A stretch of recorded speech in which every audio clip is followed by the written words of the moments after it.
Once again, thank you, sir. Thank you for coming. My pleasure. Uh, so, a little bit of background what we are and from where we are. So, we are a netech startup based at IIT Madras. So, what we do is the vision how we started is, let's go back to 100 or 150 years. Students used to listen to an instructor, right, in a classroom previously. Now they are listening on a digital screen. So, this doesn't change the way students learn. They are still in a passive learning ecosystem. So we thought we will build a platform in which we can bring the students into an active learning ecosystem. So when we thought of doing this research and how we go about building this product, so it came to us like experiential ways, experiential learning is the way to go about it. But there are very much like challenges when it comes to implementing this experiential learning curriculum. There's budget constraints, executional constraints. Also, there are time constraints. So when I say experiential learning, teachers will have to bring a physical equipment or a setup and have a hands-on experience for the kids to learn. So we thought doing this is very much challenging in a way, budget constrained schools and with less resources in our schools. So we thought we'll build an experiential learning platform using a technology called virtual reality. So all this hands-on experience we will give to the students in a virtual environment. So that's how we started. It's been almost 2.5 years. We have been working on this. So let me show you a product here. So this is our startup name, EDAR Labs. So the slogan is learn it your way. No matter how or you wanted to learn, come on our platform, interact with it, have a hands-on experience, and learn from it. So these are some of the examples here. So instead of showing or giving a formula of what the simple pendulum and how it works in time period, we give this platform, like we give the resources for the students to try and learn, right? So here they can increase the mass of the pendulum and also length of the pendulum, drag the bob and see what is happening and come to their own conclusion. Not only physics, we also have electricity, Ohm's law, and also biology. So it is not like a video that is playing continuously. It's everything is an interactive platform. So the way we thought, or the way, sorry, uh, so what we thought is instead of giving or telling information in the first hand, we offer a resources and a platform for the student. So this is what is happening. Observe and learn from it. We thought doing this way increases the creativity and also the thought process of the students. So that's how we started, and we right now also offer courses like programming and also AI for the kids, exclusively crafted for the kids. So that's pretty much the background of this. So yeah. Uh, so we can start like coming to the talk. The topic of discussion is education in the time of COVID, and also I have some few points to be discussed. My preferred method always is interactive. I don't think you guys need to listen to lectures. Uh, You are among the finest products, young products of our society. But the broad point I'd like to make is you are there not because of our education system. You are there despite our education system. Therein lies the tragedy. Therefore, how do you really change it? Let me just say a sentence or two by way of introduction, then we go to questions. sure. You know, COVID merely is an opportunity for us. COVID is not really the cause of educational crisis in India. If that's what we pretend, it's a great myth. World over, COVID is a problem, educationally speaking. Why? Because otherwise, education is of reasonable quality. Once you can no longer be on the campus because of the restrictions imposed necessarily to save human lives and health, uh, running schools or colleges is a big challenge. Therefore, how do we move to distance education, digital education, make it effective? How do we organize it? How do you evaluate it? How do you create access to everybody? These are the challenges. But in India, I would be lying if I told you that no, a couple of months of not going to the campus is a great loss to our educational enterprise. Frankly, our kids are learning very little. No, umpteen number of surveys show, take school level for instance, and by now I'm sure you are very familiar. We are always confused in our country because we see the 1% Indians like you guys, the best and the brightest. You are comparable to the best in the world. And therefore, we have an illusion that we are really up there. We have our Sundar Pichai, we have our Satya Nadella, We have our Indra Nooyi or a whole lot of other people, and we wear them as badges of honor and pride. But these are the exceptional kids who are the match for the best in the world. Our average is what determines the nation's trajectory. Our average is abysmally poor. If you take ASR surveys, since 2005, we've had these surveys. The first survey report, I was privileged to release that along with Montek Singh Ahluwalia, the then Deputy Chairman of the Planning Commission in Delhi. We both released that. And since then, I've been following it very avidly and participating in that. Every year, when ASR survey findings come, they make very depressing reading. Extremely depressing reading, let alone our conception of education, conceptual clarity, problem solving skills, critical thinking, etc., etc. Even the basic rudimentary skills of being able to read without even understanding, being able to do a subtraction, or let's say a division of a simple number, even there we are incredibly bad. About 25% kids in 8th grade cannot read, about 40% cannot do subtraction, about 60% kids cannot do a simple division of a 3-digit number by a single digit. Now, I can go on and on. And if you go to life skills, last year, again, Pratham, the same organization did surveys. It showed that 50% of kids between 14 and 18 in India, a good 50% of the kids cannot read time. I'm not misspeaking. I'm not exaggerating. About 80% can say, now it is showing 4 o'clock plus, they'll say it's 4 o'clock. That our hand they're able to read, about 70-80%. But a full 50% cannot read the minute hand and give us time to the minute. Between 14 and 18 in the year 2018, 2019, 2020. There cannot be a greater disgrace. Our pretension of modernity is just that, pretension. I'm being very harsh so that it will provoke all of us into thinking and doing. Not because I'm a cynic, I'm a great optimist. I believe things can be easily improved. There's a survey, PISA survey, many of you might have heard, Program for International Students Assessment. The OECD countries surveyed themselves over the years to measure the educational outcomes at the age of 15. And unlike ASR, which is a very crude survey, though it is done very honestly, the measurement is very crude. After all, just reading a passage of second grade level difficulty, doing a subtraction without even knowing why you are subtracting, doing a division without understanding when you should divide. That's hardly a serious test. But PISA is really about critical faculties, conceptual understanding, language, communication and comprehension, science, logic, and problem solving skills. But they're not really asking for anything sophisticated. But this much they're demanding. Out of the 74 entities or nations that were surveyed, India was ranked second from the bottom. For a country that prides of IITs and IIMs and Indra Nooyis and Sundar Pichais and Satya Nadella, that our kids at the age of 15 are second from bottom. And we would have been at the bottom if only a country called Kyrgyzstan was not on the list. They were at the bottom. That should open our eyes. Now, I was one of those who actively talked about it, very aggressively talked about it, so that we can open the eyes of our policymakers and decision makers and administrators and figure out what is wrong, how to set it right. And the response of the government was stunning. I'm a pro in handling government and politics. How to make change in a very hostile environment is my specialty in life. Probably that is my major specialty in life. So I know how to anticipate how the government would respond, and how to make the next move, and how to ultimately engineer change in a very difficult situation without any power. But the response of the government to this PISA survey findings was absolutely a stunner to me. I never anticipated that. You know what they did? They said India shall not participate in these surveys in future. We withdrew. We pretended that these things don't exist because we're not putting ourselves up for comparison. This happened in 2009. Until now, we never participated. Now we are saying we'll participate in 2021. You know what?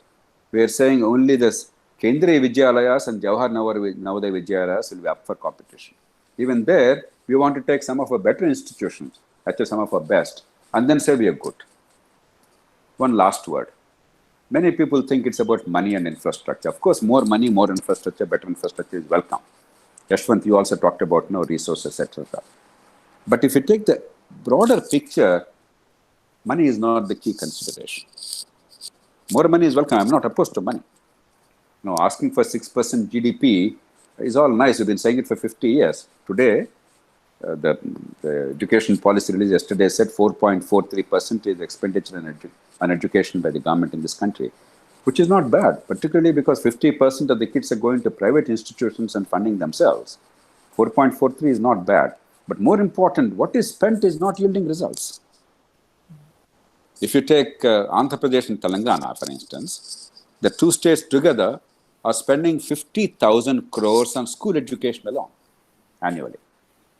How many children are there in government schools in both the states? Government schools and government-funded private schools, aided schools, etc. Altogether, 66 lakhs. What is the per child cost? 75,000 rupees. Now, for India, 75,000 rupees per child per year is not a small amount. I'm sure even you kids in the IITs, not many of you have spent 75,000 rupees per year per tuition fee at school level when you went to private schools. But what are we getting out of it? Abysmally poor. So money is not the key consideration. One very last word. The central issue for both school education and university education, there are many issues obviously, but the central thing is recognition that we have a great strength, that our demand side is very strong. You are all great examples of that. The kids are bright and hardworking.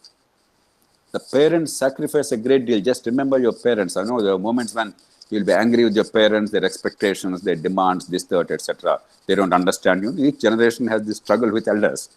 But look at the sacrifices. Most of them have done and are willing to do whatever it takes to give you a chance, sacrificing a great deal, give you opportunities they never had. This is across the country, rich, poor, Hindu, Muslim, urban, rural, north, south, upper caste, lower caste. Every segment of society, there's one common feature. We are willing to sacrifice a great deal for our kids and spend a lot of money disproportionately. And society values education. Just remember, wherever you are, particularly if you're in small towns, when you got into IIT, the amount of celebration all around you, not only in your family. No, newspapers, photographs, publicity, celebration of your success, because India culturally values academic success throughout history. And government is spending quite a good deal of money, I already mentioned to you. More is welcome if it's properly spent, but that's not the key issue. But despite that, despite our hunger for success, success in a true sense eludes us because we do not know how to define success and how to measure success. Evaluation and examinations at school level and college level. We have a vulgar, ugly evaluation system based on rote learning and mass copying. In most universities and colleges, I'm not talking about IITs and IIMs, but most average institutions in India, if you mug up the last 3 years question paper in the last 1 week of the academic year or at the end of the degree course, you're almost certain to get a first class. What kind of education are we talking about? It's a joke. It's a disaster. So if there is one critical lever, it's evaluation. Figure out innovative, stress-free, practical ways of measuring outcomes in terms of conceptual understanding, logical faculty, communication skills, problem solving, and utility to society and economy. Most countries have done it. It's not rocket science. We can easily do it. And let us do an excellent job. There will be all kinds of problems. Nothing will be perfect overnight. But the fundamentals are sound in India. We can easily change it. And that's why I welcome the new education policy. They took years and years. Even after the new India government came to office in 2014, they had a committee headed by Subramanian, former cabinet secretary, late Subramanian. Then a big report came. Then Kasturangan committee, I was also involved with that committee.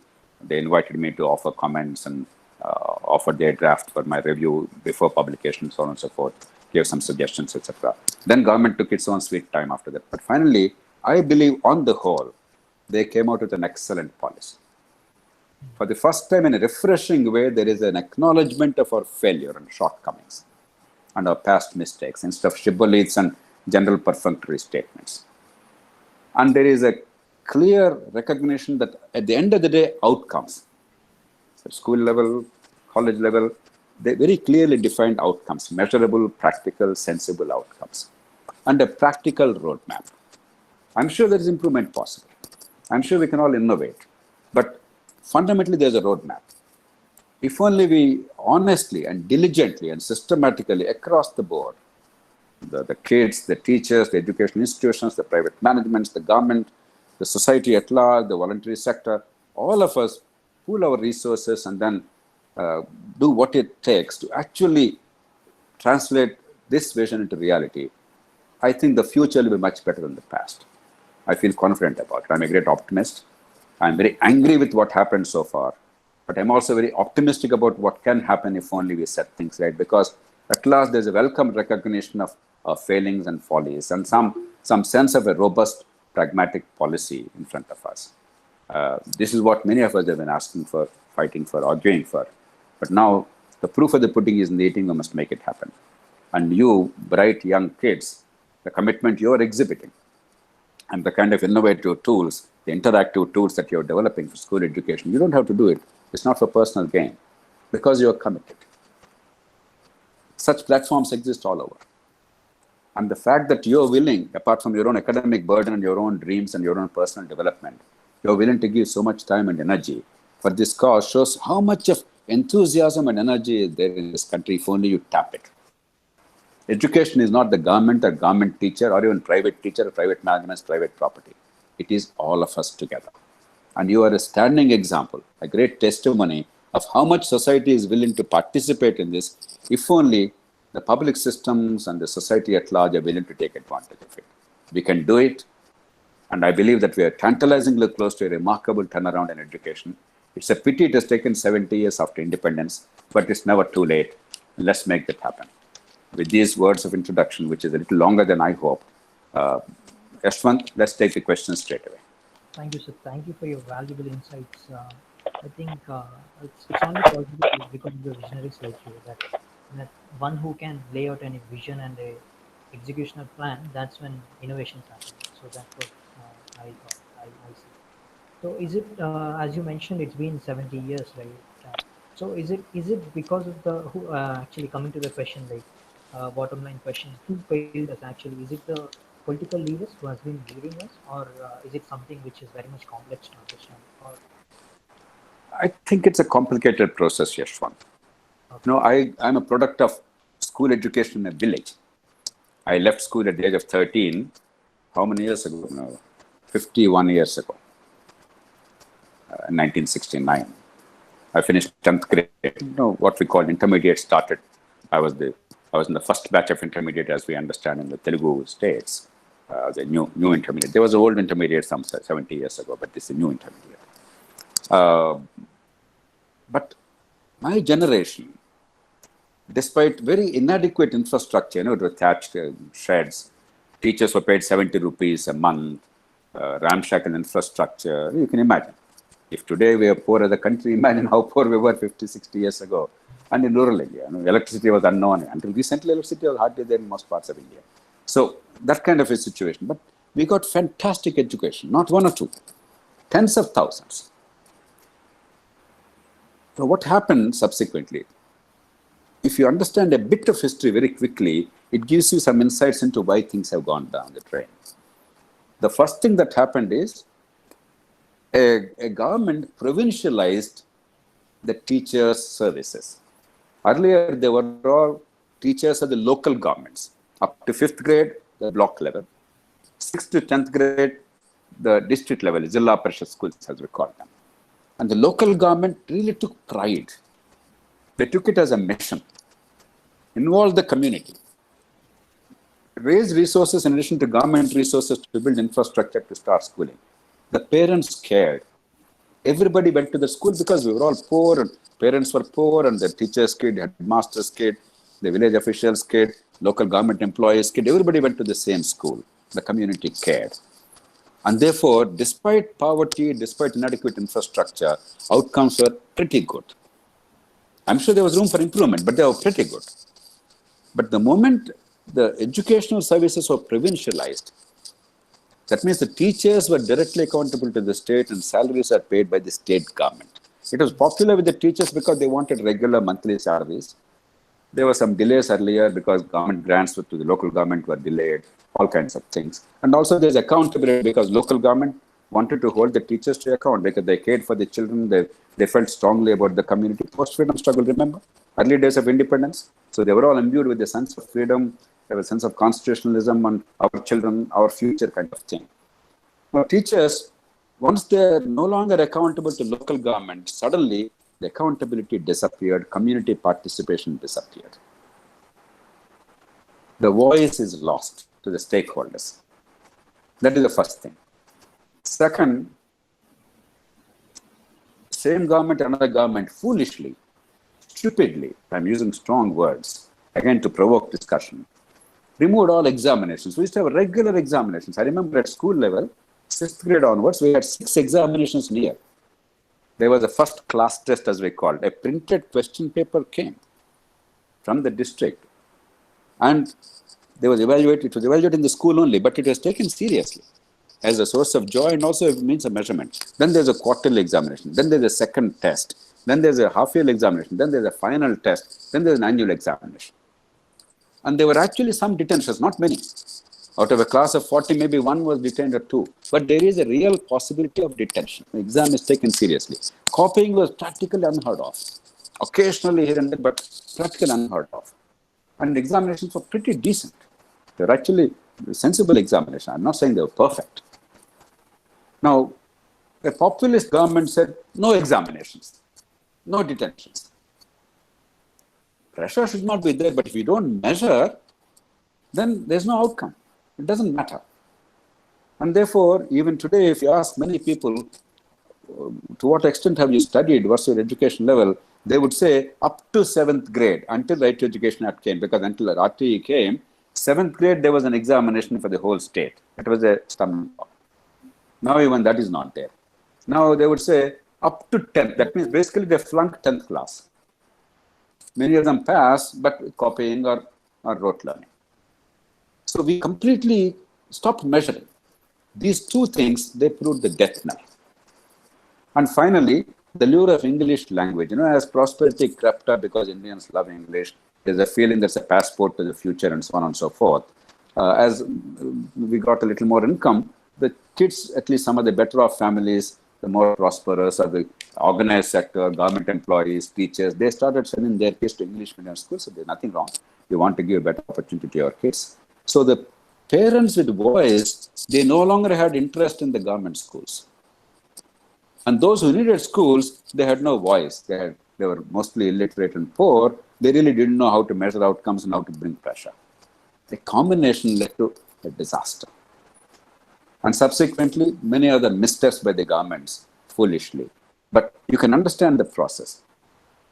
This is actually an optimistic message because if 60, 70 years ago, community could be involved, society could be involved, people could be inspired, you could impart pretty good education, there's absolutely no reason in these days of technology with extremely bright minds like yours, with powerful tools that you've developed now, platforms you've developed, why we cannot impart quality education. I mean, compared to those days, it's child's play. If a teacher is deficient, we don't have to worry about the teacher. You can still develop a tool like what you have, and as long as you make it accessible to the kids. And teacher can be more not a teacher shouting from at the top of his lungs, but actually a mentor and a person who monitors each child's development and milestones. So you can reorient the teacher's role. So today we have so many tools, powerful technology at a zero, low cost to zero cost. I think we can do very, very well. That's great, sir. So I think Sir, one doubt, sir.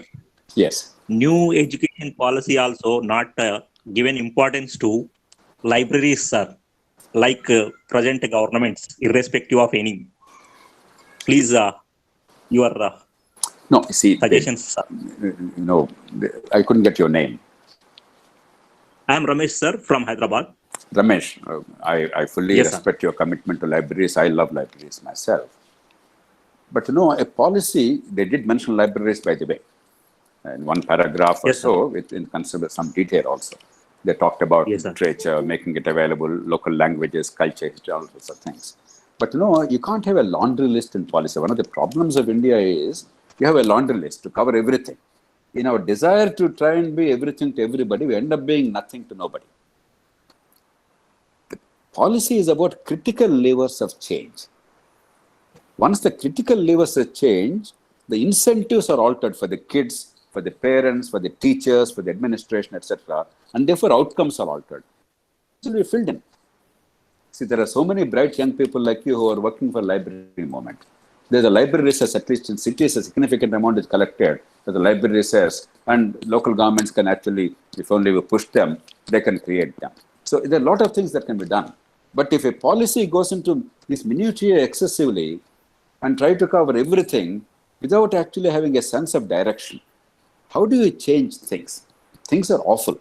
I think we have discussed enough to discover that educational outcomes are terrible. And we're under illusion because of our IITs and IIMs and Sundar Pichais and Satya Nadellas. In such a bleak situation, how do you alter the outcome?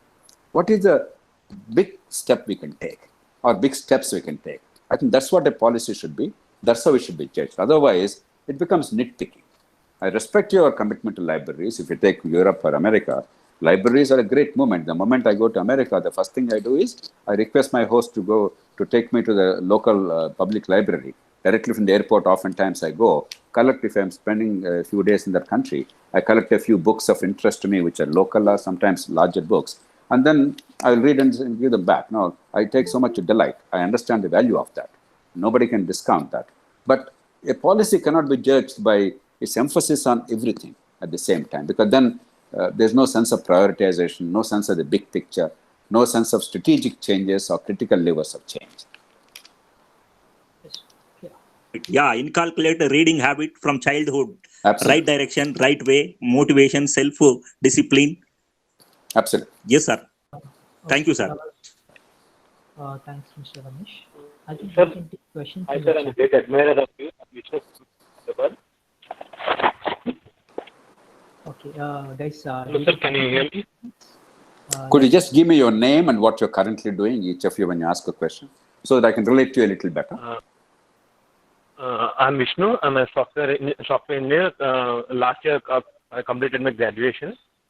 Great, Vishnu. Sir, do you think parents are mistaking in terms of providing a better quality education for their students? Because my question, why I raise this question, because there is no necessity of paying 2 lakhs for a nursery education or LKG or primary education. But there are many schools in the state, Telangana state, they are charging more than 1.5 lakh per year for primary education, which is not even not charging by a top IIT and top IIM. Vishnu, you're absolutely right. But the parents cannot be blamed. There's a desperation on the part of parents. Once you become a parent, you will understand. I'm a parent whose children of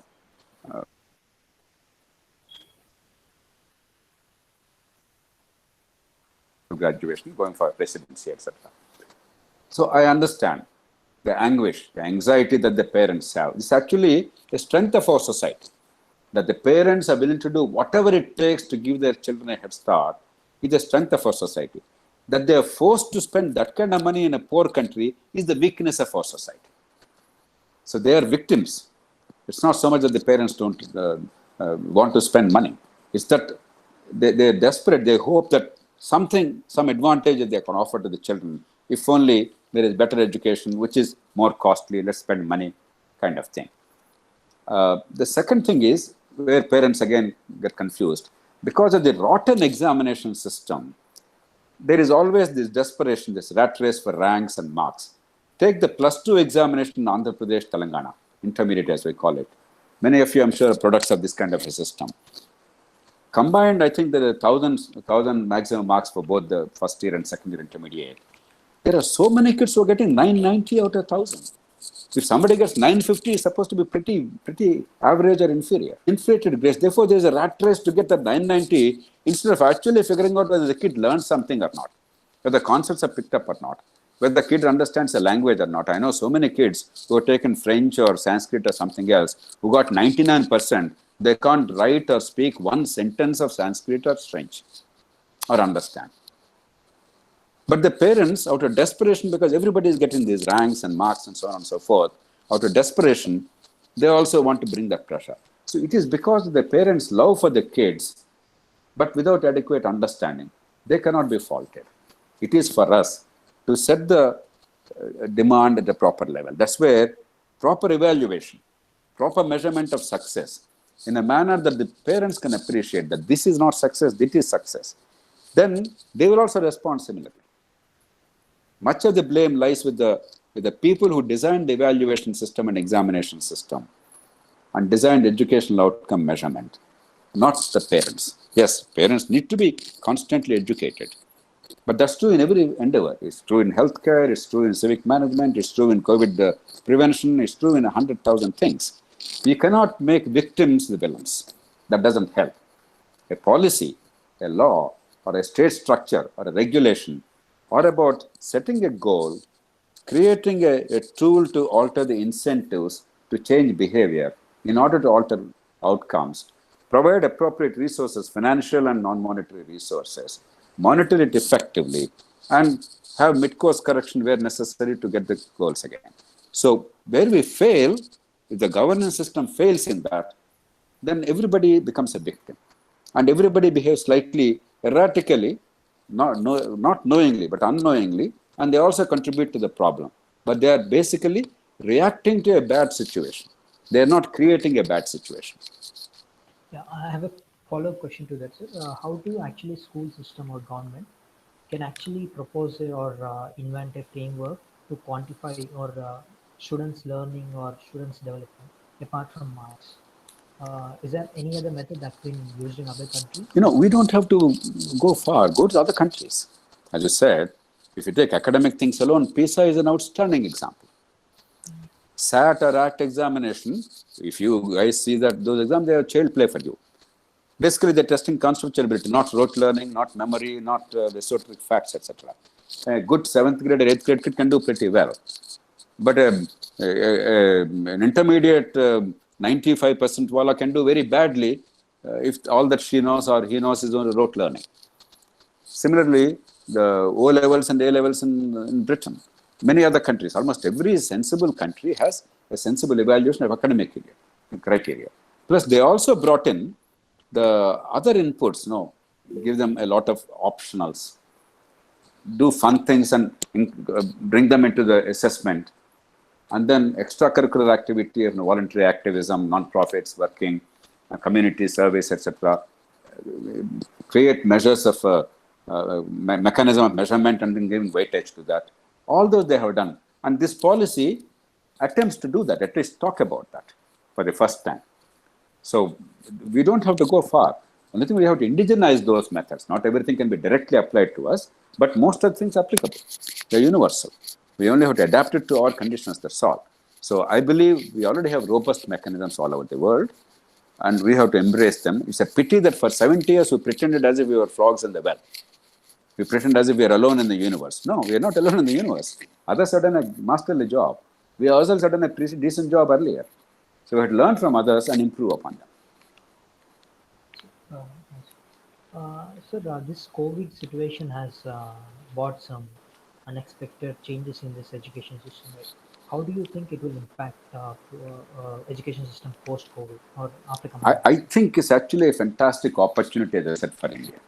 It's a crisis for others, but for us it's an opportunity because what is happening is by and large disgraceful. It's also an opportune time.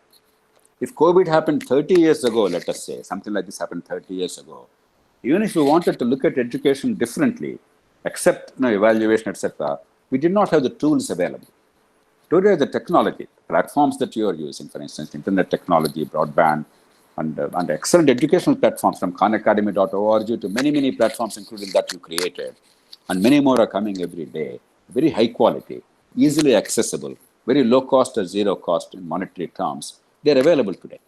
Therefore, today it can be a radically different thing. Earlier, we depended entirely on a teacher. If a teacher was deficient herself, then the kid was helpless.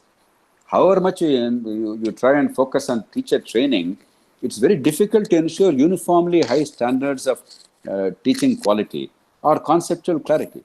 Because please remember, the foundations have collapsed. Once school education has collapsed, higher education can't be much different. Who are the teachers? They went to schools. With those foundations, they went to colleges.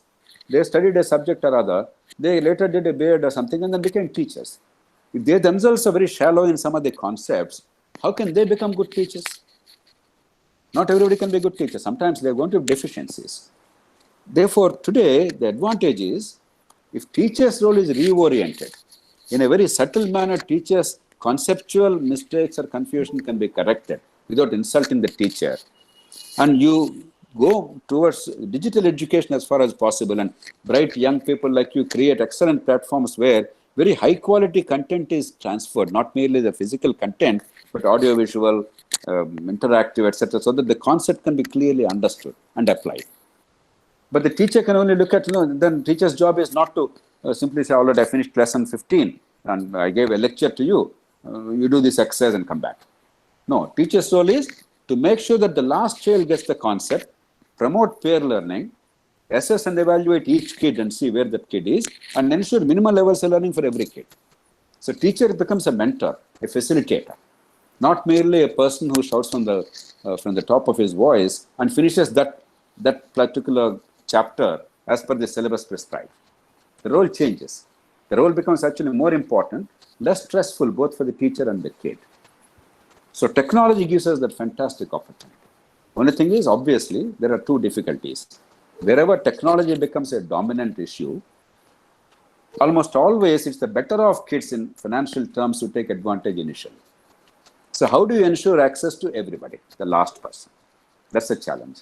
But that can be overcome in a substantial way by the school complexes that Kasturirangan Committee and the new education policy have recommended. I've been always advocating that aggregation of schools is required. About 100,000 plus schools in India, maybe 200,000 schools, have fewer than 30 children. Tens of thousands of them have fewer than 6 children. There are actually schools where the teachers outnumber the students. Yashwant, I'm not misspeaking. There are schools where only 2 kids are enrolled, there are 3 teachers posted. The tamasha is going on in the name of education. If you have school complexes and aggregation and convergence and consolidation, then you can better utilize resources and infrastructure, including technical infrastructure and broadband, etc., and the hardware required for digital education will be much easier. So I think today we are much better off. Today is an opportune time in many ways. And higher education, just one word about higher education. To be truthful, higher education world over, even in countries where it's a very high quality like US, there is a recognition that it's becoming a very expensive proposition. And we have so much of knowledge now available as open source software. MIT's whole course content is now available freely as open source software. If all that you want is to learn, frankly, you don't have to go to a college any longer. You may have to go there for a degree. But what is happening? It is the connectivity, the networking, the brand value. Am I audible, Yashwant? Yes, sir. Yes, sir. Okay. The brand value. That is forcing people to go to very expensive education, spending $50,000, $70,000 per annum, which even in America is a fantastic amount of money. Once COVID has become much more imparted some urgency to even higher education, I think there'll be an inevitable push towards digital education. There'll be always a teacher's requirement on campus, but on campus will be much less important than off campus and continuous teacher interaction by other means. And therefore, probably education can be of uniformly high quality across the world at a much lower cost. And therefore, the access issue will be managed much better. So I think COVID has come as an opportunity even for the rich countries. Today, some of the greatest universities in the world said online courses only. I don't think there's going to be any diminution of the quality of education because of online courses. Once people figure that out, I think in time, the quality will improve and the cost will come down. It will be fantastic for the world. Sir, coming to this affordability of online education, Vikram Kumar is asking, can online education be affordable? Already some companies and schools are using it as a huge money making opportunity. So No, when there is a demand, the supplier will try to make money. Market economy. There's nothing wrong with that. That's the way things happen. But already, take school level, there are plenty of platforms which are free. Khanacademy.org is an excellent platform. I myself am undertaking translation of that into Telugu language, and if some other languages is required, we are more than happy to do, because it doesn't cost much money. Bright young kids like you can easily do it in a few months' time at relatively low cost. So and we'll make it completely open source software, free. Similarly, there's some other platforms already free, and it will only get better and cheaper in the private sector, because the competition, the supply will exceed the demand, because there are so many people. After all, what do you require to create content? Anybody like you can do it. You don't require some billions of rupees or billions of dollars of investment. You require 10, 20 kids, bright kids who understand these subjects and know how to communicate effectively and intelligently with 3D and audiovisual effects, and create some interactive models. And that requires basically your brain power more than anything else. Sitting in front of a computer, you can all create that. So I think it's only getting cheaper. Online is going to be much cheaper than offline. As you said, one of you asked a question, even at kindergarten or for grade 1, grade 2, if you're forced to spend a lakh or two, and there are cases where I'm told in Hyderabad, the school charges 6 lakh rupees per annum fee. I mean, this is a shocking amount. It's a shocking amount. In all my medical education, I never spent more than 1,000 rupees per year as fee. And I got more scholarship than the fee I ever paid. My daughter, who went to another government college, paid, I think, maximum 8,000, 10,000 rupees per year. Even though they rarely collected, I was always wondering why are they not collecting the fee. And 6 lakh rupees for school education per year. So, cost will come down dramatically. It's already coming down dramatically, and there are plenty of open source available. And governments and voluntary organizations, non-profits can come together, create high-quality, exciting content at zero cost. Sir, Jaskaran is asking, is online education here to stay? Maybe he's asking, now, as you said, online education has become much cheaper than the physical, regular face-to-face classes. Won't schools go back to the same brick and mortar classes once this has passed out? I hope not. I hope not. Because then it will be, for a country like India, it will be a tragedy. Because to me, it's an opportunity. It's not really a crisis. But we must remember, even today, at household level, rural households, only 8% of the people have internet connectivity. Therefore, online, the great challenge is access. Both the software infrastructure, the broadband connectivity, and the hardware infrastructure, a tablet or a computer, personal computer or something else being available. Now, I don't see the bulk of Indian kids having access to it at home. For quite some time, it will take another 15, 20 years, to be truthful, for most of the children, poor families, to get access to this digital infrastructure at home. Therefore, what I'm arguing is it will be still at school for most of the kids. COVID is a temporary thing. And I'm certain the way things are happening, the way antibodies, increasingly we find, Mumbai yesterday they said about 40% people have antibodies, and Delhi have 23%, by now maybe 30%. Within 3-4 months or 5 months, almost certainly 60% people will get antibodies, and infection, this pandemic will become merely an endemic and a sporadic infection. So that will disappear. But online must be a long-term process. But with the school as the campus, but a complex of schools, so that infrastructure, the quality of human resources, the teachers, number of teachers, the quality, the variety is available, rather than this ramshackle one-room school with 6 kids and 1 teacher, rarely going there and nobody monitoring. Actually, a school complex must be the center. And there you can create the infrastructure, and at least those centers we can ensure the broadband connectivity is available, and make it interactive as practical as much as possible. And let private sector, bright young people like you, voluntary sector, non-profits and others come in to help. Then I think something very big will happen in the next few years. It should continue. If it stops, then we are converted again an opportunity into a crisis. It's not wise. So coming to this, the COVID, Jaskaran is asking, would it be reasonable to consider reopening schools and colleges around September, considering the lower mortality rate in teens? I mentioned to you already, if we take the numbers, my assessment is roughly 10 to 15% of Indians probably have antibodies already in the country. If that is the case, in the next 3 months, it is reasonable to assume that about 60% or so people in most parts of India will have antibodies. There may be some variations within a country. India is a continental country, 1/6 of all mankind. Therefore, you cannot make a hugely generic statement applicable to all localities at the same time. But I'm making a broader statement. Once that stage comes, I think it's reasonably safe. Today, if colleges and schools reopen and on-campus activities are there, the danger is more to the others in society than the young people. Young people become asymptomatic carriers, spreading infection widely. Some of them may also suffer, but more important, they become asymptomatic carriers. And therefore, I think it would be wise to wait for 2-3 months. And frankly, given the status of our education, I don't think if we wait for 2-3 months and meanwhile experiment in online education, improve that infrastructure, etc., heavens are going to fall. I completely reject the notion that 2 months or 3 months of absence of offline campus education, on-campus education is going to destroy education, because we hardly have any worthwhile education in India. I may be very harsh, but that is a broad truth. Therefore, I don't think we should really worry about it. By about October or so, if not September, now we are in July, so August, September, maybe mid-October, end October, I'm reasonably confident that in most places, particularly in cities, we should be able to start offline on-campus courses without too much difficulty, whether schools or colleges.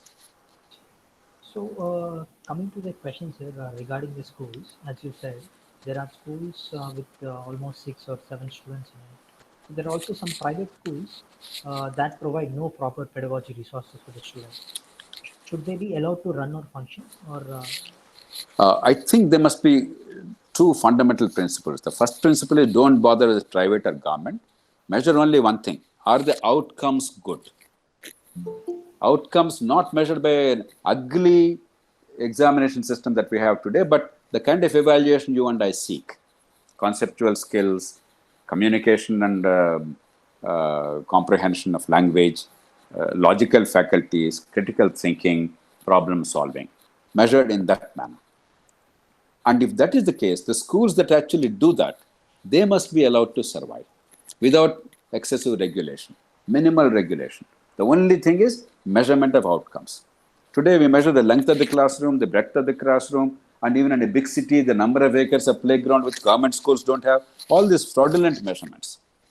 Have one sensible measurement, and whether they are non-profit or not, and the quality of the management. That's all. Nothing more, nothing less. Once you do that, you treat government and private schools as one. Because for the government, there's only one consideration. Every kid must have a decent opportunity to fulfill her potential. Her ability, her intellect must allow her to take anywhere.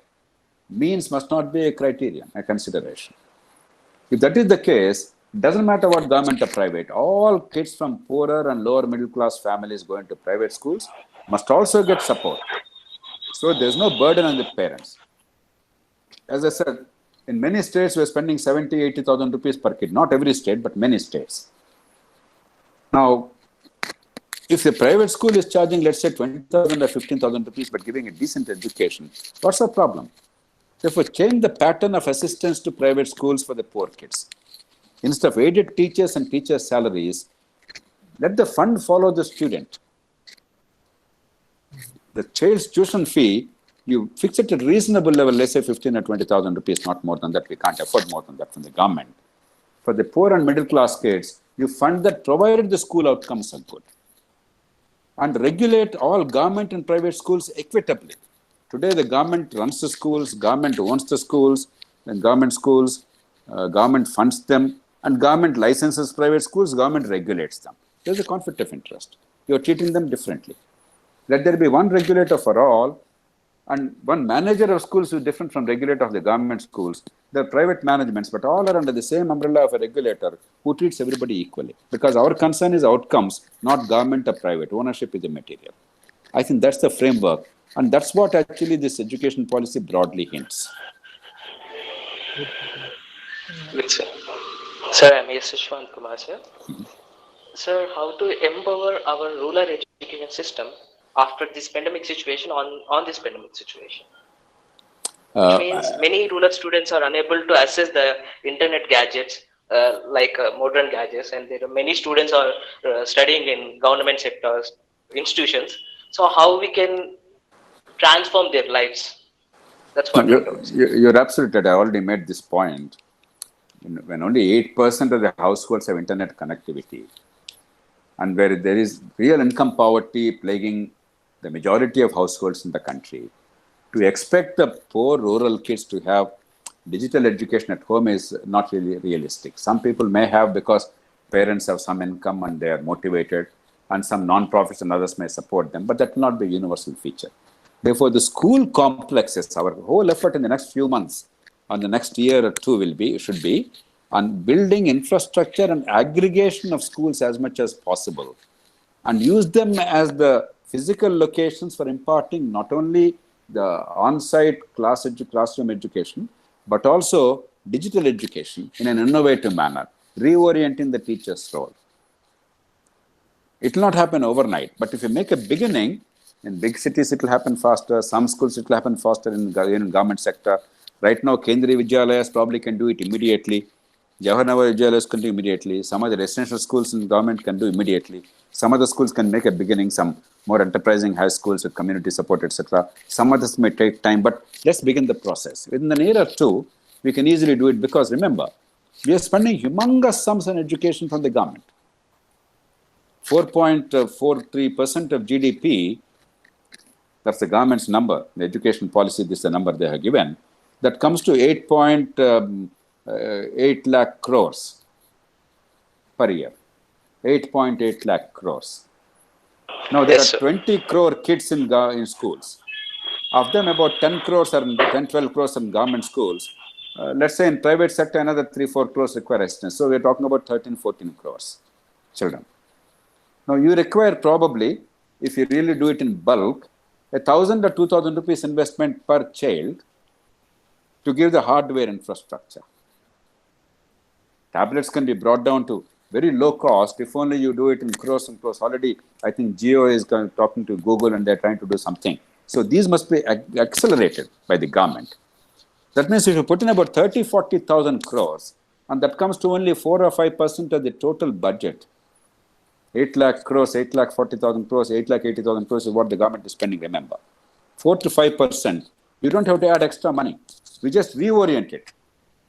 To find 5% money by readjusting is not a difficult thing. You can easily provide the infrastructure. There actually supply constraints are more of a problem than the money constraint. So if there is a will, today we are lucky. The technology is there. 20 years ago, I could not have said, look, you find another 5% of the money or reorient 5% of the money. You can get infrastructure for all the kids, something I could not have said it. Today we can say it. We're forgetting all that. We're all the time complaining about the problems, forgetting the opportunities. We live in a fantastic age, a wonderful age when many, many things that were undreamt of, unheard of 20, 30 years ago are eminently possible, if only we have the will and vision. Yes. Indeed. Srujan is asking how effective current online education, that is through Zoom or Google Meet, over regular face-to-face classes. So I have a follow-up question to this. So this online education might be helpful for 6th to 10th standard or engineering also. It might be helpful because they are self-reliant and stuff. So the students who are below 6th class, let's say class 1, class 2 and class 3, it's not only about the conceptual understanding or teaching some concepts. It also about care, right? So primary education is about care, and they also teacher is also involved in maintaining or teaching discipline. So do you think is it necessary these online classes for this primary school kids, like who are in kindergarten or Yashwant, you are primary? absolutely right. You see, the confusion in our minds is because we think either on-campus education or online education. It's not either or. It is and. It is not a substitute. It's a supplement. Correct. See, the teacher is always required, even in a college. A good quality teacher is a great resource. But should the teacher be used merely to come and regurgitate the lessons which are available in any book? Or is the teacher your mentor and a facilitator and a guide to monitor and to encourage and to overcome the deficiencies. Both cases, teacher is required, but teacher's role is changed. Therefore, I don't think we can call it online education. We should call it digital education as a supplement to a teacher's intervention. Both are required judiciously. I don't think it's one or the other. And as you said rightly, primary care, particularly that community interaction, the kids coming together, team spirit and emotional intelligence, understanding each other's needs and respect for others' freedoms, good manners, all these are essential ingredients of education. So it's not one or the other. That's why COVID is not the central issue. COVID is an opportunity, a context for us to discuss this. And maybe it will propel us to go a little more towards digital and online education. That's all. But otherwise, we must view this as a holistic educational process where, independent of COVID and the rigidities imposed by the disease, there is a desperate need for combining digital education with teacher-centered, teacher-oriented education. It's not one or the other. It's not a substitute. It's a complement. Hello, sir. This is Pradeep from Pune. Yes, Pradeep. So, do you think the present, that the new education system and the present set of teachers is a good combination? Because I know there are many teachers in the government schools who doesn't even know how to spell some complicated the day-to-day words also. I couldn't get your name. Will you please repeat the name? Pradeep, sir. Pradeep. No, I understand you. But supposing I say no, they don't go together. Can we argue, or are we in a position to sack all the teachers? Let's be practical. This is what we have. We have to constantly try to improve it. Over time, we'll improve it. Even though there are many good teachers, many indifferent teachers, both are there. Some indifferent teachers because they don't care, some because they have conceptual lacunae, because their own education is so flawed, they became teachers and they really don't know how to teach, or sometimes even their concepts are very hollow. We have to see how best we can overcome. That's why this supplementation with digital education. But if we say, with one dramatic fervor, that all these teachers should be sacked and we must hire again or do something, you are guaranteeing a massive teacher strike across the country with absolutely no change, no improvement tomorrow. So ultimately, we have a current situation. We have a desired situation. From position A to position B, we have to figure out what is a practical roadmap which will take us in the fastest possible manner, in the most realistic manner, at the least possible cost. So don't get too perturbed. Yes, this is a problem. That's one of the reasons why we're saying we must combine that with digital education, because we recognize that even good teachers, there are some serious challenges, because after all, you yourself have seen, when you were all, by definition, most of you were in the IITs, you were always at the top of the class in your school, primary school or secondary school. But there are many in your class who are nowhere near your level. The teacher has to handle you and encourage you, and has to handle the bottom kid, because you can't say you're a bottom kid, you're unnecessary and useless. That kid also is entitled to get some decent quality education at school level to prepare her for life and for society and for the economy. And therefore, once you have online digital education combined with teachers' intervention, it will be easier, peer learning, the better kids like you actually teaching a group of students, then utilizing the online, the digital platforms, so that they at their own pace they can learn the concepts, the basic and minimum levels of learning are focused on rather than esoteric ideas. So it's really a combination. Sir, I am Yashwant Macha. Yes, fine. Sir, rural study circle will empower our education system, especially in this present situation, by forming a group of students and making like in rural areas there are many students are educated from higher schools. They study high class studies. When they come, when they are staying in their villages, they will start a circle. Then they form a reform. When they reform the students, when we gather some children and they start teaching to the children, by that we can empower the students. Sir? No, absolutely, because a kid who graduated from a school has a natural emotional commitment to that school. It's human. Even if my kids don't go to the school where I studied, I care for the school. That's normal human tendency. Therefore, even if they don't live in the village, they always care for that school. And one good thing about this education policy is, for the first time, they recognize that education is not the private property of the teachers or administrators or the government alone. The whole community, the voluntary sector, the former students, the non-profits, they all must be incorporated, involved, invited, not grudgingly, but actively. They must participate. In fact, they also said if each of these kids teaches one kid the basic skills and numeracy and literacy, that will be great. That may be a little romantic. It may not happen one-to-one that way. But if these kids can play a proactive role in improving the schools, because there is now a space created for that interface. Today, if you and I want to improve a school, even if I want to go to my school and improve it, because of my stature and reputation, the headmaster may endure me. But basically, they would suffer in silence. They would not be particularly happy about that. That's the way the system is. Who are you? An interloper kind of thing. But this policy creates a genuine space, if that is utilized by the administrators properly, for people like you and I to play a meaningful role there, not to interfere and create a problem, but to help and assist and be partners in improving the quality of education. So I think that must be fully harnessed by us in the society, and that must be fully implemented honestly and diligently by those in government.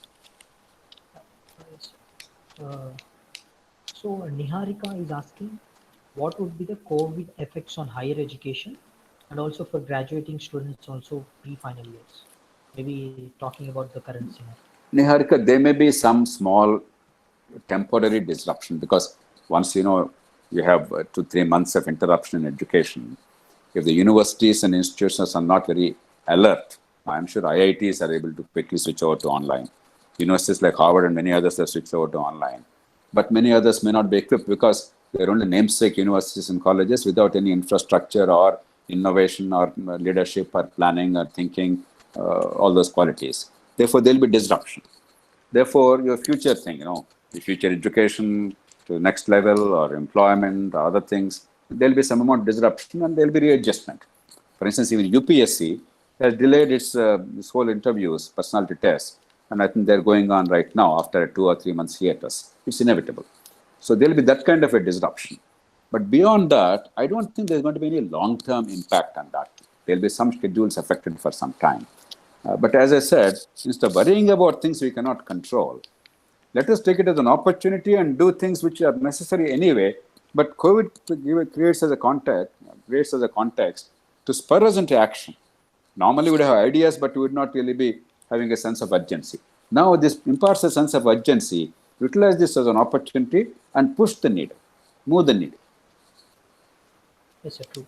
As it rightly said, crisis forces and innovation that Absolutely. we have not even dreamt of. Absolutely. Sir, coming to this national education policy, the pedagogical structural change from 10+2 to 5+3+4, could you explain what it is and how does it affect students who are in school? No, it's basically, we're needlessly confusing ourselves. It's the same as before with one addition in simplest terms. And that is, from the age 3, somehow bring the kids into the formal education structure without pressure. Formal education doesn't mean that they have slates and pencils and they have to do the alphabets and stuff like that. But basically, at that level, the child-centric education, learning by playing kind of thing, make it a part of that, because otherwise, some kids have that advantage, and by the time the poorer kids go to school, even if the schools otherwise are good, they are way behind the rest of the kids. And there is evidence to show that a lot of your emotional maturity and to some extent intellectual development is shaped by the age of 5 or 6. And if you miss those 2-3 years, probably the child's future intellectual development is stunted. That is the basic philosophy. We already have Anganwadis for the poorer kids in India. They basically provide some nutritious midday meal and stuff like that, and then do some playing, but a little more structured thing. Now, it will take time to actually make it happen well. It's more an aspirational thing at this point of time. Anganwadi workers are not always very well qualified. The policy said if they are up to 12th grade, then they'll be trained for 6 months. If they did not do even 12th grade, they'll be trained for 1 year. And all these things take time. It will not happen overnight, but at least we are moving in the direction. So otherwise, there's no significant change. It's only nomenclature slightly different, because they said until 2nd grade, including 2 years or 3 years of preschool 3 years, 1 year preparatory phase, first and second grade. So these 5 years they clubbed into one group. Then third to fifth grade, some basic numeracy, literacy kind of thing, ability to read, some do arithmetic and basics, nothing more, nothing big. Sixth to eighth, middle school, understood all over the world over in the US, etc. Up to fifth grade is primary school, sixth to eighth is middle school, ninth to 12th is high school. This is a pattern all over. So we are also trying to do that. The policy also said you need not necessarily change the physical location. Most of the schools in Andhra Pradesh, Telangana, for instance, are up to 10th grade. No, there's no reason to say up to 8th grade only schools will be there. You combine 9th with the 12th, up to 12th, do that. Now, that may or may not be feasible overnight. But at least look at the skill set requirements of each level, outcomes expected at each level, and deal with them in that manner. And see the whole thing as one complex. There's one secondary school up to 12th grade that includes intermediate in Andhra Pradesh, Telangana, for instance. Other states have their own patterns. Then there are other schools, upper primary schools, elementary schools, high schools, etc., within the jurisdiction who are part of the same complex, same umbrella. Then there are primary schools and preschools. So let us see how it evolves. Otherwise, it's not as complicated as it appears. We are very fond of tying ourselves in knots. Basically, we are saying it's not merely 12-year schooling. It's not that everybody is getting 12-year schooling anywhere today. There's a tremendous dropout rate and mass copying, even if they can do the so-called course. But today, you're adding 3 more years before 5 years or 6 years of age. That's all. Understood. Sir, NEP also talks of including 21st century skills like coding and also other courses. So, what do you think, sir? Introducing coding from That is class? self-evident. Actually, I don't think there's anything new ground that is broken there. Because for years we've been talking about, all of us talking about industrialization 4.0. The first industrialization is basically the steam engine, etc. For the first time, you are using mechanical power, not merely the animal or human draft power. The second industrial revolution basically is about electricity and consumer goods. The third revolution is about digital revolution. The fourth one is fusion of physical, digital, and biological. And it's an exciting world, from your aggregators to your 3D printing, additive manufacturing, to 100 other things we could not have conceived about 20 years ago. It is widely said by experts and scholars that 70% of the jobs that the youngsters of today are going to perform 20 years hence have not yet been created. Therefore, for long, many people have been saying all over the world and in India too, that we have to prepare for the future because the economy of the 21st century, let's say 10 years hence, is going to be radically different from the economy even today. Take energy sector alone. Even 20 years ago, we could not have imagined that renewable fuels would be the main source of power. Thanks to the economies of scale in the solar power panels and the battery technology, electricity power storage technology, and the electric cars and other means, these are revolutionizing things. The world is changing in a way that has not happened for about 100 years. Something like this happened only around 1904, 1905, the first decade of 20th century, when people moved from the animal power, from the horse-drawn carriages and animal-drawn power, to motor cars. A big change happened very suddenly. Very similar situation is now prevailing. So the world is changing in front of our very eyes, but because it's happening in front of our eyes, we don't detect it.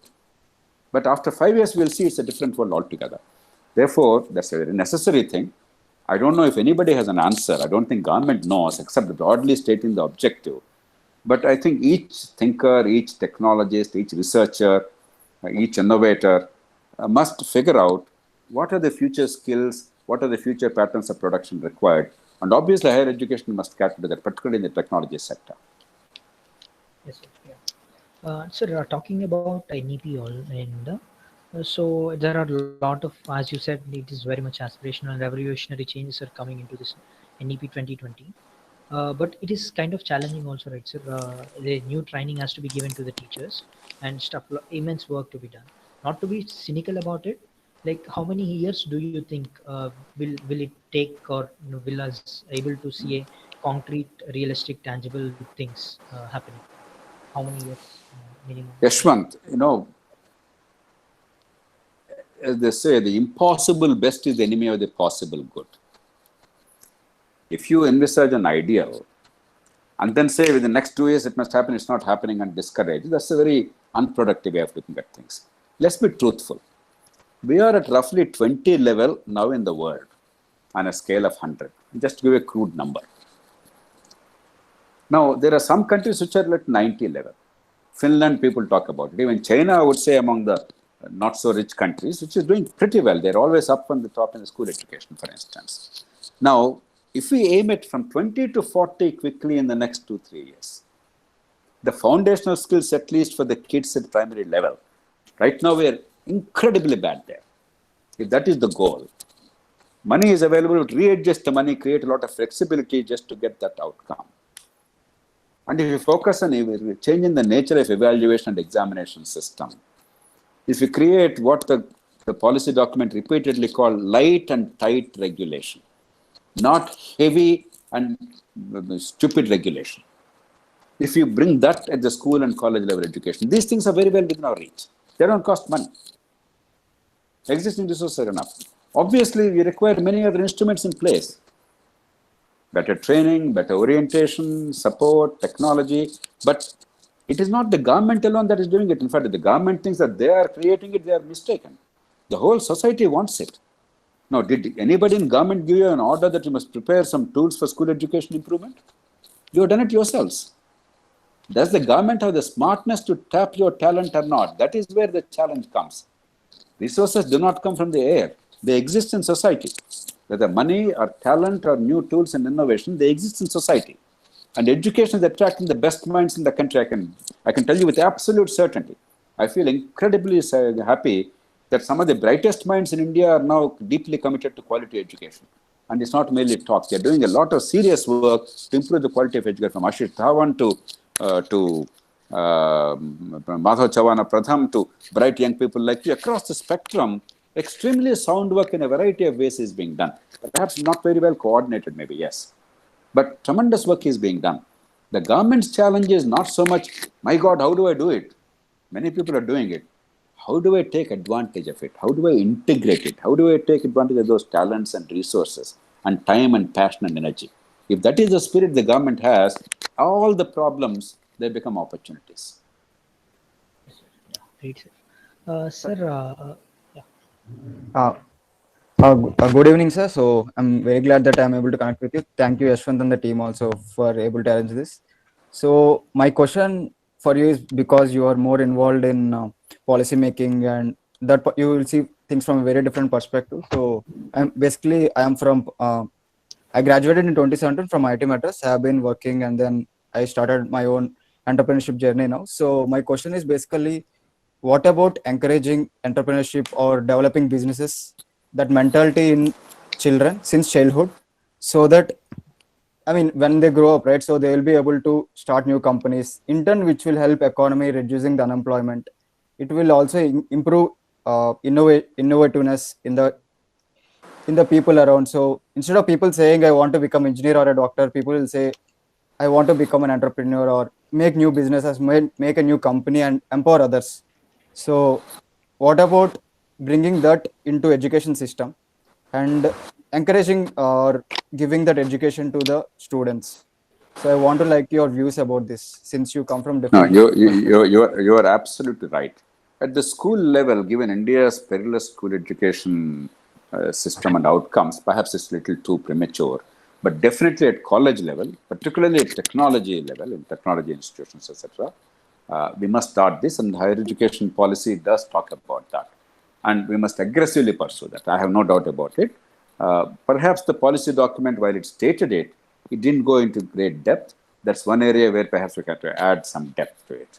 And people like you with experience, and you also understand recent graduates who are now struggling to become entrepreneurs. Some are successful, some are on the road, startups. You can probably add some depth to it and figure out what are the skills and tools required for the undergraduate students at the college level to become better entrepreneurs without going through the same hardship that you're going through. Yes, sir. Sir, Rishi is asking something interesting, not related to education, but I thought maybe you can put your views on it. So he's asking, I see a society of differences based on caste, religion, wealth, and ideologies. I'm curious to know what made these differences dominate each other instead of learning and growing together. Rishi, this is not unique to India.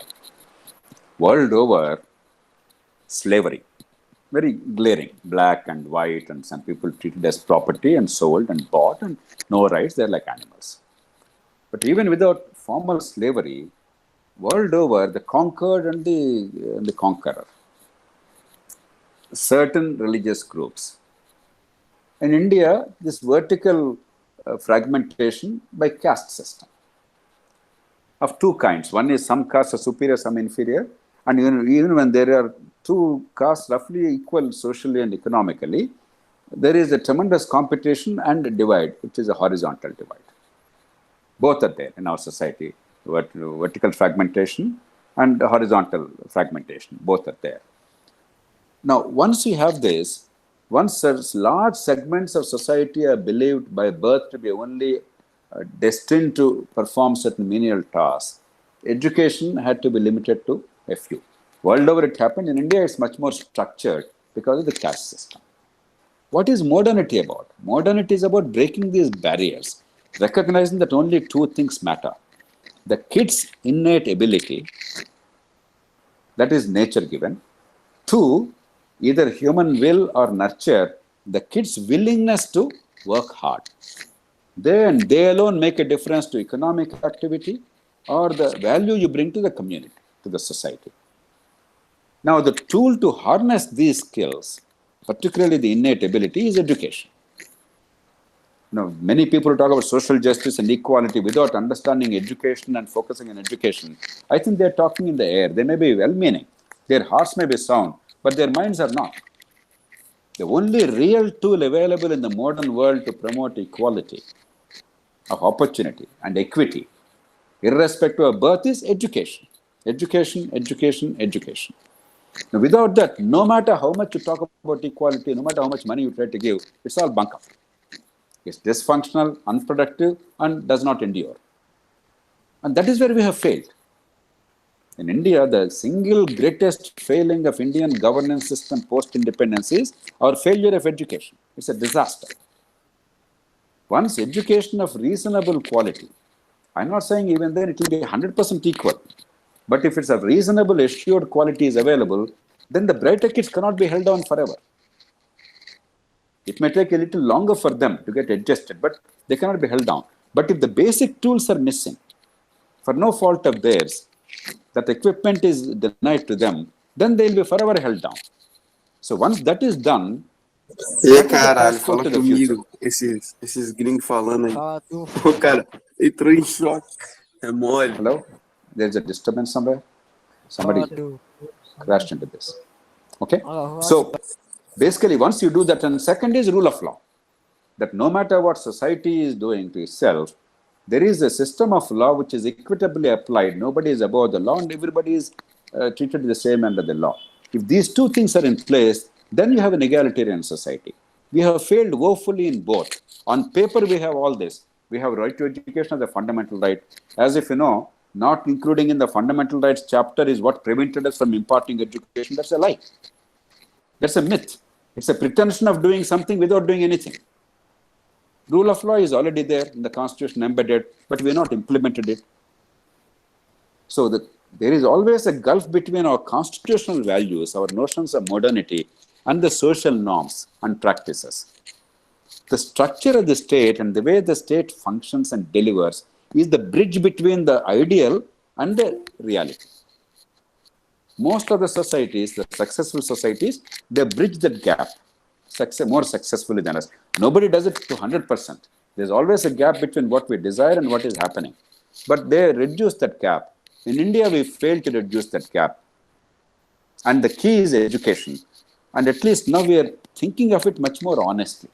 What I like about it is this policy document has not glossed over the crisis. They openly acknowledge the failures and past mistakes. And they try to lay a reasonable roadmap.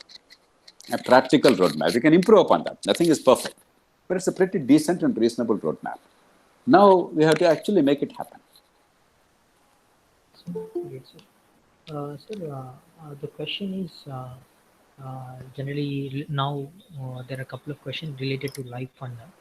Uh,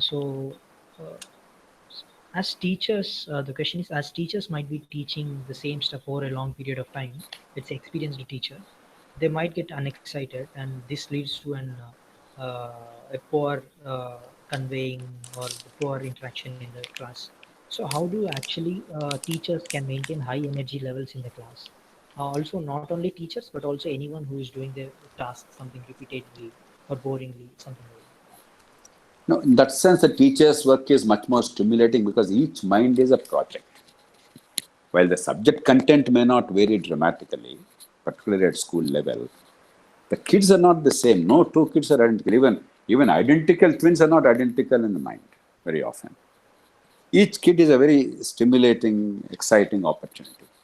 But that apart, there are three broad things that we can do. Digitization itself reduces the monotony of the teacher. He doesn't have to merely become a gramophone record to repeat ad nauseum every year after year the same notes and the same talk. Much of the transfer of knowledge happens through other means. The teacher now is looking at the kid as the center, not somehow finishing their 45 minutes class and finishing the syllabus as prescribed by the authorities. In this week, have you finished this chapter? That is the way it is examined now. Instead, it is the student that is a project. That itself makes it more stimulating and interactive and exciting. The second is, there are various levels. We talked about 4 levels, the preschool level, then the preparatory level as they called it, then middle school level, high school level. The new policy actually provides for movement from this to that. If required, you acquire some additional qualifications and get some extra training, etc. So if you feel that, no, I'm a little bored with this, I want to do something slightly different, you can do that. The third is, we have very weak monitoring system. We are spending tens of thousands of crores on school education. In most states, we have 1 to 18 teacher-student ratio. All the southern states are 1 to 18, 1 to 19, 1 to 17.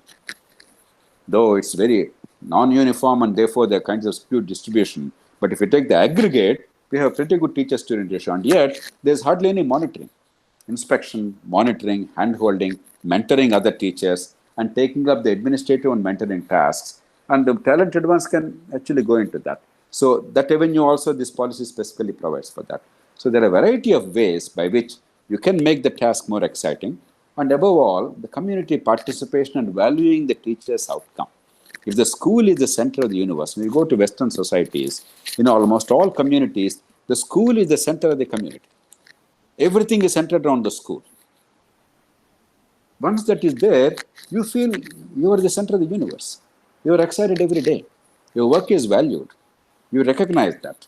You know, if you don't perform up to the task, you lose the respect of the society, and you lose the satisfaction. But if you're just another institution, you take your salary, nobody cares what's happening. Even if you're doing a good job, nobody notices, and things go on in a perfunctory manner, then obviously after some time you become a clerk. Even clerks should not be clerks. Even that we should change.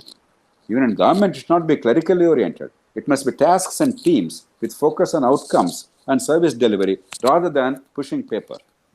In education, much, much more so. And we can do it. And world over, they're doing it. Not with 100% success, but not with very low level of success like we do also. We can definitely reach 60, 70, 80% there. Awesome insight, sir. Sir, for edtech startups like us, it's mostly executional challenges. When we build a product and try to implement in any private school, maybe we can convince them or not. It's doable. But when it comes to government school, it was pretty much difficult for us. The most reason usually the secretaries mentioned was teachers can't use it. The phobia, the tech phobia that they have. Now the COVID has enabled to overcome that phobia. Will governments be proactive now in developing this technological infrastructure in schools to actually provide opportunities for the tech startups? I hope so. In the short term, it will be ultimately a teacher, a good headmaster, or a good administrator in a district who is committed. Therefore, what you are doing do it the same way, but if identify the people who are committed and then see where you can make an impact with their cooperation and their support and involvement. But in the medium term, because this policy aggressively talks about involvement of people like you, not as uninvited guests, but as very valued partners in improving the way the education is imparted and the outcomes are generated. I think the medium term, the space is going to get bigger. It will not happen instantly just because the policy document is released in Delhi, but I'm sure it will be translated into reality in the next 2 years or so. Meanwhile, you have to continue doing what you are doing, but be alive to the possibilities on account of the policy. Be prepared for that so that you can make a much bigger impact, play a much larger role. Great. Sir, how do you actually ensure mental health of students and also keep them motivated, like underperforming students in class? Mentoring with teachers, if they don't focus on each kid separately as an individual, they simply say an amorphous mass of a class. That's what's happening today. Then the kids who are, for whatever reasons, maybe emotional turmoil at home, maybe they have some ill health and some other problems, maybe even by birth there are certain special peculiarities. No, nobody's addressing them. Therefore, things get worse. Though, in our family-oriented system, by and large, things are better than in other countries. We must also say that. We are lucky, while our society has many flaws, it has some strengths. The strong family system, and even with our own imperfections, the love for the children in a family, these things actually help quite a bit. But still, there are limits, there are deficiencies.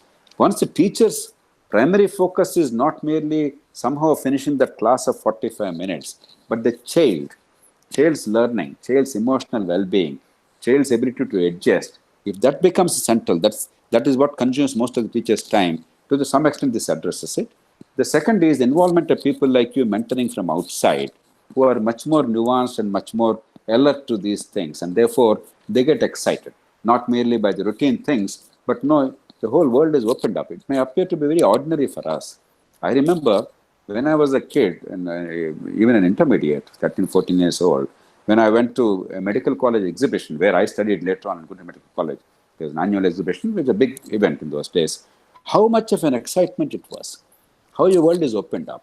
You meet new people, you learn new things, you develop long-term bonds. No, even these seemingly small things have profound impact on the kids' lives. The way they look at the world opens up. So this people from outside becoming insiders and regularly engaging itself has tremendous potential to open up the minds and to overcome some of the developmental difficulties and emotional turbulences. Yes, sir. Yeah, sure. Sir, coming to the as you just rightly mentioned, parents are going going anywhere, like spending huge amount of money.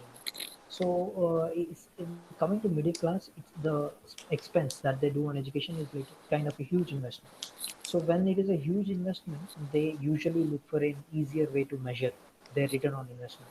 Usually they see the kids' marks for it. So what do you suggest parents to look after to measure the student's success, or who actually look No, at I how don't much? expect parents to look at things differently. Therefore, let's slightly invert the problem. Supposing the evaluation is such that the marks of the grades depend on really valuable skills rather than the stupid rote learning and marks. So it's more an evaluation challenge than parental outlook.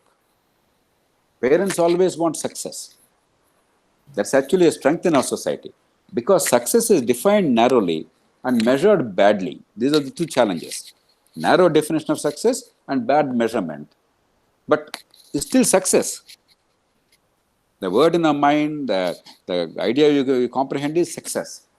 Because you are identifying success with those scores, you are looking at those scores. Supposing the scores depend on a broader definition of success and with better measurement, it's still the scores. The parent only still cares for the scores, the grades. But the grades depend on a different set of skills. Therefore, I think the challenge is not at the parental level, but at the evaluator level, the examination system. And of course, constant parental education. I'm not emphasizing that because that becomes perfunctory and shibboleth, giving bhashans. Ultimately, parents are always anxious. Parents are well-meaning. They want the children to do well. So no matter what you do, unless we change the way the system addresses the challenge, Lecturing to parents will not solve the problem. But once you fix that problem, you can then educate the parents and tell them, look, this is not what it is, this is what it is. You see the way that kid is doing, the way that kid's outcomes are there, the way that kid later on in life is succeeding. So that is the only way. Yes, sir. Nice insight, sir. Sir, I think I'm done with the questions. Now the Q&A is open to audience. If anyone has any questions, you can ask in the audience. Uh, okay. I don't think anyone has it. Sir, thank Good. you, We sir. spent a good deal of time, I think. Friends, I Yes, think Good we evening. are in exciting times. Is somebody there to ask a question? Good is evening, any sir. Namaskaram. Namaste. Giridhar, sir. This is from Guntur, Amravati Media. Yes, Kirtan. I did a 10 years experience of teaching, sir. Mm-hmm. So I want to know small. Actually, we are dealing finally students internships and all. So many of the students don't have a mobile or smartphone because of the pandemic situation. They find a lot of stress, a lot of discomfort also. Correct. I just want suggestion from you, sir, because many are doing suicide also because of small things, mobile, because of small. Seriously, I'm feeling a lot of pain, sir. One more important is I just want to know idea of startup from your side, sir. Like many are doing farmers converting software to farmers. So your Okay. idea about farming, Now, sir. let me take up the first issue because we were digressing. Farm sector is very Thank dear you. to you, to me. I have worked a great deal in that, but we'll come to that later. But your first question is relevant. There is a short-term solution, there is a medium-term solution. The short-term solution is there are many non-profits that are willing to fund a limited number of students with this, the hardware required for digital technology and some other improvements. I think wherever you have credible institutions and efforts that are going on, you can take advantage of those things and see how best you can improve access to technology to the poor kids. But the medium term, because the policy, as I said, take Andhra Pradesh state, 6,000 crores they're spending on Amma Odi program. Now, it is ostensibly to parents of kids who are going to schools, which has absolutely no component of improving the educational outcomes. It is more as a freebie. Supposing we persuade the government and the political system, it's a good thing that you're doing, but link it to outcomes. And in the first instance, for 1 year at least, you spend for the 20, how many, some 37 lakhs of school kids in government schools in Andhra Pradesh. You spend, let us say, 5,000 rupees or 10,000 rupees per child in that 1 year, only for the infrastructure required for digital education. How much will it cost? 10,000 rupees for 37 lakh people, 3,700 crores. Already they are spending 6,000 crores on Amavadi. Part of it in 1 year, if they deploy only for the quality infrastructure required for digital education, every single child of Andhra Pradesh is covered. See, if you look at it at the broader level, we are spending money, but unwisely, without knowing what happens in terms of outcomes. Only with an eye on the vote, temporarily satisfying the parents or somebody else. But money is always available. So in the medium term, all of you, all of us, the media, the political parties, the parents, the teachers, everybody, they must project this. It's so easy. You don't have to spend extra money. You get the credit, you get the votes, you get public support, but you're doing something tangible in addition to what you're doing. Do it at least for some time. So that way you can easily overcome in a state like Andhra Pradesh where you are. I mean, it's child's play. You can do it tomorrow. Yeah, sir, I just have one follow-up. Yes, sir. Yeah, one final question, sir. So you talked about aggregation of schools, like there are many schools with six. So what are your views on this Gurukulas, which have been doing phenomenal job in Telangana? Do you see converting all the day scholar schools to a residential schools? Will that be No, I'm a great supporter of residential schools. They are showing that even in the government system, we can deliver if only we are committed and do the right things. But I don't know if it's the right thing to convert everything into residential school. While you must adopt the best practices there to see that every kid in every government school gets education comparable to that, childhood also is about living with the family. If a child is disconnected from the family, unless it's necessary and unavoidable, I don't think it's a good idea. I truly believe that for a child's holistic development, being with the family in the tender age is very important. So I'm not sure if, I know many people who are tempted out of good intentions because, at least residential schools are doing better, let us do that. But I think the answer should be, how do you get the best practices from there and see that all schools improve their outcomes, rather than how do you convert everything into residential school? It is a Platonic ideal of taking children away from parents and then raising them separately. What kind of a society are we building? I'm not sure it's the best answer. Yes. Yeah, great. Okay, so let's conclude. We live in the best of all possible ages. Please take this as an opportunity. I know when you look around in India, there are so many things that are wrong and they cause despair. But look at a little long term. You're all young people. Therefore, it's very difficult for you to contemplate long term.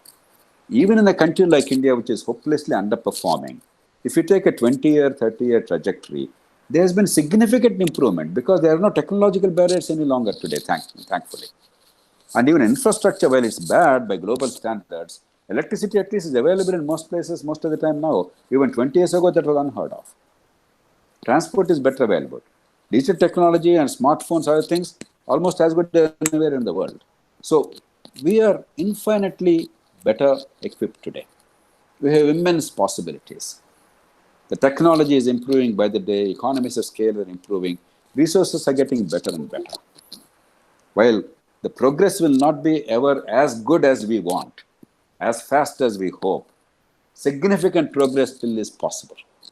If we are practical, if we are sensible, leverage our strengths, utilize opportunities skillfully, and focus relentlessly on the outcomes that we seek. Your generation will have a fantastic life for yourselves and will build a much better world for all of us around. I'm confident of that. While don't ever gloss over realities, but don't despair because of realities. Acknowledge the realities, recognize where it is, but recognize the possibilities and work towards them. A pragmatic optimism. People always ask me, knowing as much as I do about the country and working as hard as I did for decades, how do I retain my optimism and good cheer in the country? It is because you must have a sense of history. While in the short term, we don't always do as much as we want, if you take a long-term trajectory, we are doing pretty well. You can do better. You can do much better. But we haven't done very badly either. That means if we actually do the right things, if we change the trajectory, over time there can be profound consequences.